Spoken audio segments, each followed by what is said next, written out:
Na merwisyo ang baha sa daghang residente sa Davao City kagabi tungod sa kakusog sa ulan. Landslide sa usa ka subdivision ug pagkahugno sa usa ka tulay natala. Ani ang live report ni John D. Esteban. John D. Sara, gawa sa mga nadamyos nga infrastruktura o kabtangan tungod sa pagbaha. Subong pabalandungon no kay usak ka lalaki ang napalgang patay gituuhan nga nagkuryentihan kini ato sa pagbaha. Kuha kini sa NHA Barangay Maa, Davao City kagabi sa kakusog sa bunog sa ulan. Gibaha ang lugar nga miabot sa halos dughan ang tubig baha nga merwisyo sa mga residente. Duna sa area nga bitupong na sa tao ang level sa tubig baha. Din daling gipang-rescue ang mga residente nga natrap sa ilang mga balay. Pagkabuntag, mas naklaro na ang gibilin sa baha. Baga nga lapok ug mga nagkagidlay nga kabtangan. Napulaw ang mga residente sa pagbanlas o paghinlo sa hugaw nga dala sa baha. Sulod sa ilang mga panimalay. Isod kaya mong sitwasyon karon diri sa Purok 38 kay kung sa ami oras tulog, wala mi mga bugal, abo mga rep, mga TV, wala ano tanan washer, nangalupat. Dali naman mo siya ni Hubas. Oo. Tubig lang sa ulan no. Gamay lagi kayo ang drainage diri ah.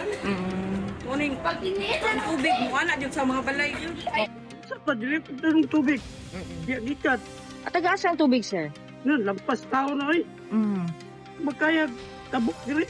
Sa Purok 2, Barangay Kalyawa, nahugno ang tulay nga nagkonekta sa Barangay Mandog human sa walay hunong nga pag-ulan mga alas 12 sa kadlawon.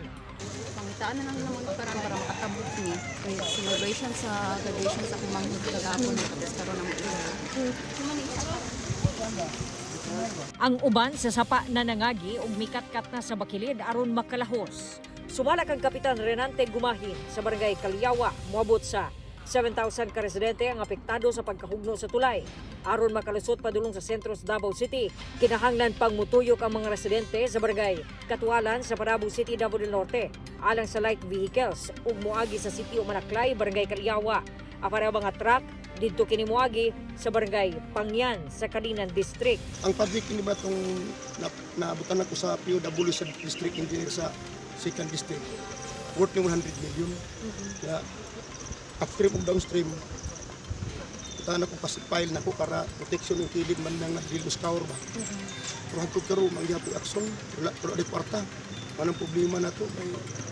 Bago na tamo aksyon diri atong trabaho kung nanay trahedya. Sumala ni DPWH 11 spokesperson Dean Ortiz sa GMA Regional TV1 Mindanao nga magtukod og Bailey panel nga mao'y mamahimong temporaryong tulay samtang gi-request pa ang pondo sa pagpatukod og bag-o. 2017 natukod ang tulay nga dunay gilayon nga 15 meters. Nakankan matud pa ang approaches sa tulay rason sa pagkahugno tungod sa grabing ulan. Midahili ang yuta sa usa ka subdivision sa Barangay Kabatian nunot sa kusog kapag ulan. Hinoon, walay casualty sa hitabo apan nagguba ang usa ka sakyanan, motor hasta ang gate sa usa ka balay. Nakaplagan ang paranglawas sa usa ka 21 anyos nga lalaki nga naglutaw sa tuwig baha doon sa iyang panimalay kagabi sa New San Isidro, Barangay Buhangin. Sumala sa Davao City Police Office samtang nagmonitor ang kapulisan sa baha kauban ng Central 911 responders, nakita nila ang biktima nga naglutaw na sa tubig baha. Gisuwayan pa siya og luwas apan wala na natabang. Gituuhan nga nakurentihan ang biktima at dayon na lumos. Gibaha usab ang St. Mary of the Perpetual Rosary Parish sa naisgutang barangay. Sa Barangay Matinapangi, nasayang ang pipila ka sako sa bugas ug feeds human nga nahumol sa baha. Sumala sa Pag-asa, Easterlies ug ITCZ o Intertropical Convergence Zone ang nagpabaha sa daghang lugar sa syudad kagabi.